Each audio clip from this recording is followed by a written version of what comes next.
Hello बच्चों, let's see the question कह रहा है कि reacting gases react to form a new gas having pressure equal to the sum of their partial pressure.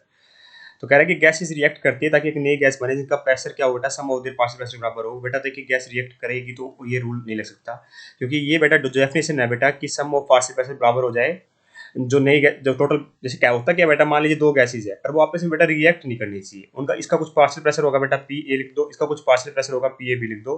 तो sum of the partial pressure of the gas A and B will be equal to the total pressure of total pressure. ये तब होता है बेटा जब gases क्या हो, non reacting हो।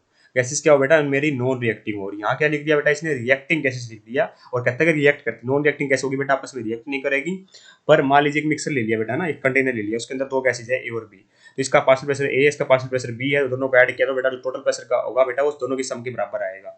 इसलिए सेशन तो हमारा वैसे ही इनकरेक्ट हो गया देखते ही।